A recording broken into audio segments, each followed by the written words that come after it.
It is because of the song The Boxer from Simon and Garfunkel's song, quote, "A man hears what he wants to hear and disregards the rest," that I stand in firm affirmation of today's resolution. Resolved, humans are primarily driven by self-interest. I will begin by stating a few definitions/clarifications to structure the debate today. First, from Oxford Dictionary, the definition of primary meaning first, and the definition of self-interest, the pursuit of widely shared goals.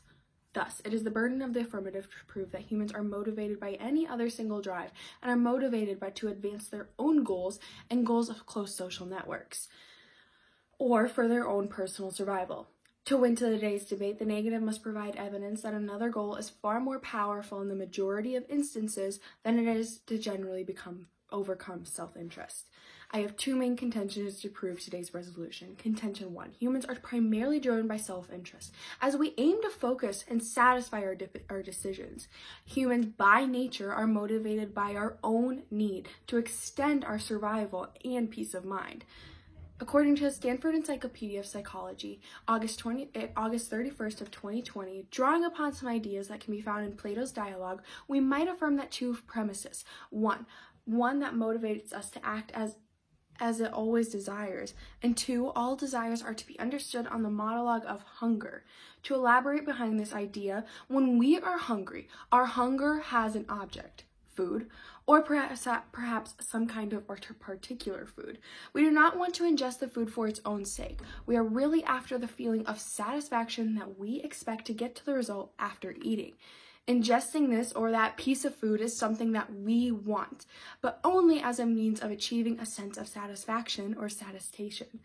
If all desire is understood in the same way, and all motivation takes the form of desire, then we can affirm that psychological egoism, in its strong and most true form, and therefore its weaker version, as it's also stated altruism, is considered an action that seems on the surface to be altruistically motivated.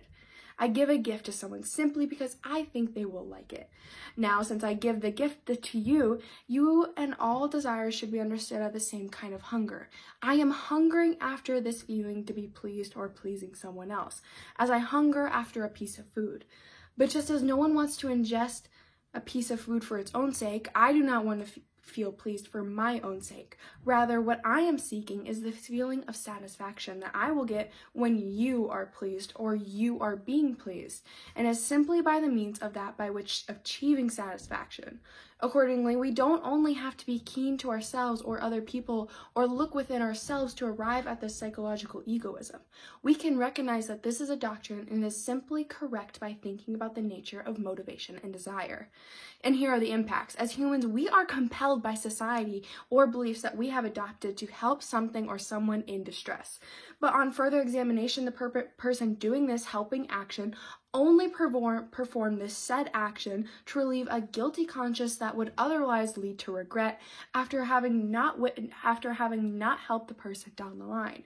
We ultimately perform these actions out of a necessity to feel a form of relief. Contention 2, motivated reasoning. The human brain is unreliable, and we as humans generally seek to hear what we want to hear, see, feel, or advance our own goals, whether we are aware of the function or not. Ingrid Haas, a political neuroscientist, stated in her book Neurologically Mapping Personality, Social and Cognition and Character. She quotes that there is considerable evidence that people are more likely to arrive at a conclusion they want to arrive at, but their ability to do so is constrained by their ability to construct seemingly reasonable justifications for these conclusions. People are not at liberty to conclude whatever they want to conclude merely because they want to. Rather, people are motivated to arrive at a particular conclusion and attempt to be rational and to construct justifications of their desired conclusion that would persuade a dispassionate viewer or observer. They draw on the desired conclusion only if they can muster up the evidence of the necessary reports. It follows that these unconsciously generated emotions selectively favor emotionally congruent decisions, and the cognitive rationalizations are recruited to support them in order to achieve overall consistency. And the neurological factors of this. The implications of this evidence are clearly shown. Humans as a whole will justify their ideals in order to further advance their beliefs. Furthermore, people are generally motivated to seek outcomes that advance their everyday goals for themselves, their families, their friends, and their close inner circle of social allies. Thus, for all these reasons, I can only urge a pro ballot. Now moving over to the neg case. I stand in firm negation of today's resolution. Resolved, humans are primarily driven by self-interest. I'll begin by stating a few definitions as clarification to structure today's debate. First, the word from Oxford Dictionary, the word primary meaning first, and this definition of self-interest, the pursuit of widely shared goals. Thus, it is the burden of the affirmative to prove that humans are motivated by any other single drive and are motivated to advance their own goals and goals of network. To win today's debate, the negative must provide evidence that another goal is far more powerful in the majority of instances than self-interest. Contention 1, parenting. The Washington Post stated of October 21st, 2022, raising a child is expensive. From the day your baby is born till the day they turn 18, your family spends around $310,605, or about $17,000 a year, according to a new Brookings Institute analysis of data from the U.S. Agricultural Department. The National Library of Medicine stated in 2018 that parenting as a whole, the concept of altruism as an enhanced parental instinct, relies on the evolution of several factors in both the altruistic and the recipient, signaling a kinship status and need for compassion, recognition by the kin of signals, and the donation behavior by the king.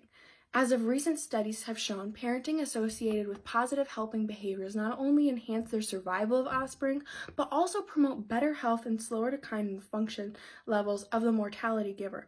Collectively, this evidence indicates that the pro-social altruistic capability provides for complex interactions that have come from the foundation of our civil and societal interactions. Social interactions often extend to not only the members of the family, but also the members of our own social species. We can see from the impacts of this that parenting is, after all, the ultimate exercise of selflessness. From the moment our child is born and even after we sacrifice sleep, money, and time without a second thought, we rearrange our lives so that everything revolves around what is best for our children.